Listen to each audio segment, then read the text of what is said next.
तुमसे हो गए हम परेशान, पुरानी पेंशन दो भगवान। नमस्कार साथियों। तो मध्य प्रदेश में एक बार पुरानी पेंशन को लेकर के फिर से घमासान छिड़ गया है। वहीं पर कांग्रेस ने भी जो कर्मचारी आंदोलन है उनकी सहयोग की बात की है और पुरानी पेंशन लागू करने की बात की है। और कमलनाथ ने कहा है कि वह पुरानी पेंशन लागू कर दी जाएगी। और वहीं पर जो national movement for old pension scheme संगठन के जो अध्यक्ष हैं विजय बंधु कहा है कि सरकार इस समय में निर्णय नहीं ले पाती है तो कर्मचारी जो है वो सरकार बदलने का काम करेंगे। 1 माह का अल्टीमेटम भी दे दिया है और यदि नहीं विचार किया जाता है तो सरकार बदलने पर जो है वो कर्मचारी ज़्यादा फोकस करेंगे। ओल्ड पेंशन स्कीम का कांग्रेस ने भी समर्थन किया है। मध्य प्रदेश की भाजपा सरकार ने पुरानी पेंशन योजना बंद करके सरकारी कर्मचारियों से रिटायरमेंट के बाद जीवन यापन का हक छीन लिया। हजारों में वेतन पाने वाले कर्मचारी को परिवार पालन के लिए सैकड़ों रुपए में पेंशन मिल रही है। हालांकि कर्मचारी संगठनों का कहना है कि यदि गवर्नमेंट ओल्ड पेंशन देती है तो उसे 344 करोड़ रुपए की बचत होगी। मध्य प्रदेश सरकार यदि राजस्थान की गहलोत सरकार की तर्ज पर पुरानी पेंशन योजना को लागू करती है तो 12 साल तक आर्थिक बोझ नहीं आएगा, बल्कि उसे प्रदेश के 3.35 लाख कर्मचारियों के अंशदायी पेंशन के तहत हर माह 14% की हिस्सेदारी करीब 344 करोड़ रुपए की फ़िलहाल बचत होगी। कैसे होगा ये सब, जानिए पूरा गणित।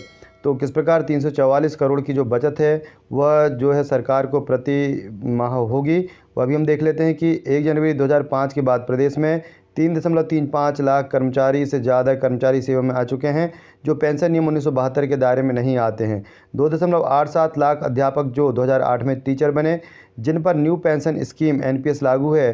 प्रदेश में जिन कर्मचारियों को पुरानी पेंशन का लाभ मिलना है उनसे ज़्यादा संख्या नई पेंशन स्कीम वालों की है, क्योंकि करीब 1.5 लाख संविदा कर्मी भी नियमितीकरण की मांग कर रहे हैं। कर्मचारियों का कहना है कि अंशदायी पेंशन में कर्मचारियों के मूल वेतन से 10% राशि काटकर पेंशन खाते में जमा कराई जाती है और 14% राशि जो है वो सरकार मिलाती है। रिटायर होने पर 50% राशि एकमुश्त दी जाती है और बाकी 50% से पेंशन बनती है। यह राशि अधिकतम 7,000 रुपये से ज़्यादा नहीं होती। इसी वजह से कर्मचारी पुरानी पेंशन बहाली की मांग कर रहे हैं।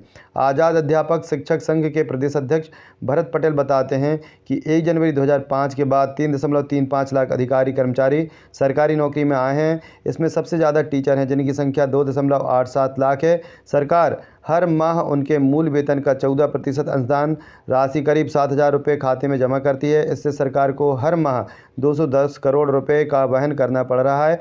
48,000 स्थायी कर्मचारियों पर सरकार की 3,000 रुपये के हिसाब से 134 करोड़ रुपए की हिस्सेदारी है, यानी सरकार पर हर माह कुल 344 करोड़ रुपए का बोझ है। पटेल बताते हैं कि इन कर्मचारियों व अधिकारियों की 30 साल की नौकरी 2035 में पूरी होगी। यदि पुरानी पेंशन योजना बहाल होती है तो सरकार पर आर्थिक बोझ 12 साल बाद आएगा, जबकि इन 12 सालों में सरकार को हर माह 344 करोड़ रुपए की बचत होगी। तो एक बहुत बड़ा जो फंड है वो सरकार के पास उपलब्ध होगा और सरकार इससे जो है अपने कुछ उपक्रमों में लगा करके फ़ायदा कमा सकती है। मध्य प्रदेश के पूर्व मुख्य सचिव के शर्मा कहते हैं कि सरकारी सेवाओं में 1 अप्रैल 2004 से फैमिली पेंशन खत्म कर दी गई थी। सरकार का यह कदम ठीक नहीं था। पेंशन एक ऐसा आकर्षण है जो लोगों को सरकारी सेवाओं में आने के लिए आकर्षित करता है।